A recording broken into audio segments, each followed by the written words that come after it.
So the Nintendo Switch 2 has a major third-party problem. And yes, I'm talking about keycards, and I'm talking about games removing features or being half-assed on the Nintendo Switch 2. Now, I knew right off the bat that the Nintendo Switch 2 was going to face an uphill battle because it's not as powerful as a PlayStation 5 or an Xbox Series X, or heck, even modern PCs. I mean, that's no shocker there. In fact, I think it might be even weaker than the Steam Deck. Don't get mad at me, I'm not a tech guy, but the Steam Deck seems to be a lot more powerful, or at least has a lot more RAM, but everything is like, it might work or it might not work. At least with the Switch, it's being designed for that software, it's being designed for that hardware or whatever, and most of the games I've played have run perfectly fine on it, with the exception of like maybe one or two. They ran a little wonky. But with that being said, what I'm talking about here is WWE 2K25 on the Nintendo Switch 2 feels like, obviously it was a rush job because the game came out in March on other platforms, early March, I think it was March 12th if I'm not mistaken, and it took all the way till July to get it on the Nintendo Switch 2 because the Switch wasn't even out yet, the Switch 2 wasn't. So it took a while to get the game on there, and I feel like they didn't really have a lot of time to port it. And maybe because of that, they had to remove two major features from the game, that being Community Creations, which, if you're not familiar with the franchise, Community Creations allows you to upload championship belts that you create or download other people's. It allows you to upload wrestlers that you create or download other wrestlers. So let's say someone made every AEW wrestler, every TNA wrestler, every New Japan wrestler, or wrestlers from way back when that aren't in the game. Well, you could download them that way. Unfortunately, without cross-community creations, you'll have to rely on people on the platform to try to make those wrestlers for you. Now, there's a ton of creation options in the game by default, so you can make quite a lot of stuff, but without the next thing, which is an image uploader, which is also not in that version of the game, it is literally in the PS4, the Xbox One, the PS5, the Series X, and the PC versions. But for whatever reason, they took it out of the Nintendo Switch 2 version. That is like a huge kick in the nuts for the Switch 2 fan base, because now all those awesome creators that make wrestling content for these games aren't going to touch that platform. They're not going to touch the Nintendo Switch 2 because they don't have the tools they need to make these amazing wrestlers. And that really sucks, because it makes it feel like even though they're charging the same full price for this game months later after it came out on other platforms, so it's already an older game, it doesn't have all the feature set. And that is, in my opinion, kind of criminal, because they didn't really say this, they didn't really announce this early. Like, they should have said this right out of the gate.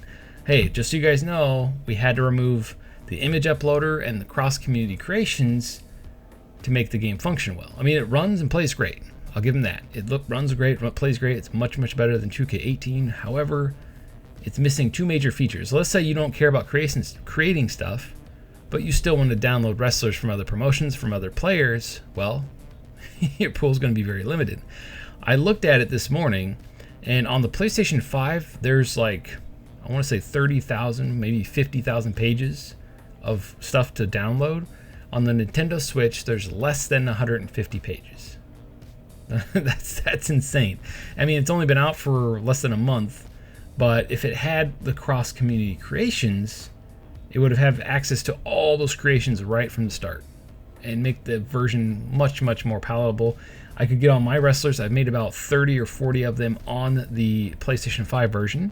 My goal was to transfer them all to that and then make more on the Switch 2 and be able to just upload them and play them on both systems. So the fact that I can't do that kind of kills the Switch 2 version for me, because the only reason I bought it was to make wrestlers on it, and I can't do that. So, I mean, I can still make wrestlers on that platform, but I can't upload them and play them on my PlayStation or whatever. I have to recreate everybody, and that takes time. I don't know if you've ever made a wrestler in these WWE games. You could literally spend an entire week making one wrestler, because there's so many options to go through.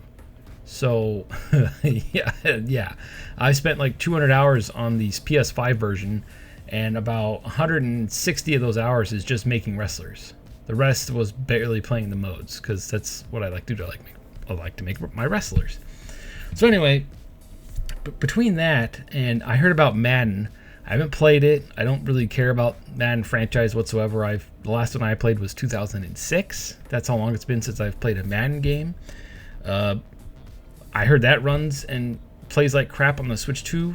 It sounds like it was a rushed port and they don't really care about the Nintendo Switch. It's like these major corporations, 2K, EA, all these companies, they just don't care about Nintendo. And it drives me crazy. Oh, it's the kiddie system. Well, it wouldn't have to be if you guys would actually, make a freaking effort. Ugh. Again, 2K25 it's not a bad game. I'm not trying to say it's a bad game. It's just missing major features that all the other versions, even the PS4 and Xbox One versions have. And that just kind of kills it for a Switch 2 version. Sure, it's portable, but at what cost? Sure, you can have it portable and play it anywhere, but you're missing stuff. It sucks. It really, really sucks. And then we got the keycard problem, which I talked about earlier. Every third-party game pretty much comes out on a game keycard, with the exception of Cyberpunk and what's that other one? That cool robot one that's going to come out. My brain is having a brain fart here. Daemon X Machina Titanic Scion, I believe is what it's called. Just call it Daemon X Machina 2. I think they're afraid people won't play it if they call it a number 2 because I have to play the first one. No, that game looks freaking phenomenal. I'm glad it's on the cartridge.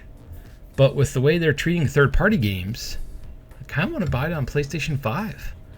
I kind of don't want to buy it on the Switch now because of how 2K and all these other games have been doing.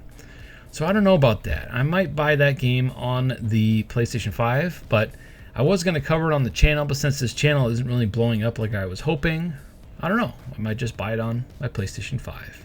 Maybe I should have started a PlayStation channel, but I feel like it was too late in the generation to do so. I was super excited about the Nintendo Switch 2. It was going to be my main platform going forward because I love the portability and hybrid nature of the platform. In fact, I think that's the future of gaming, is the hybrid model, not a big box stuck under your TV that you can't do anything with. I really hope the PlayStation 6 has a hybrid console version, because I'll just buy that. I don't really care about having the super high-end console, although if the price is right, I'll buy both, because then I can play super high-end stuff at home and then transfer stuff to the handheld that's rumored and play it on the go. That would be really cool, and heck, I could have it, if it has a dock, I could dock it to the other's TV, because I got multiple TVs in this house. So anyway, how do you feel about this? Do you think the Nintendo Switch 2, with its third-party support, is doomed right out of the gate? I mean, we're only barely over 2 months into the system's life, and third-party games already are suffering on it, and that's not a good sign. I have a feeling that Nintendo's going to have a rough generation. Sure, they're starting off strong. Almost 7 million units sold already. But what if it just falls off a cliff? What if in January of 2026, the sales stop for the Nintendo Switch 2? After Christmas, after they get all their games, what if it just stops? I think Nintendo's first-party software is powerful enough to keep it going, but you gotta have third-party to make up those months where you don't have anything. And it looks like third-party doesn't care. And that sucks so early into the console's life. Anyway, thank you for watching. Tell me how you feel about it down below in the comments. And stay frosty.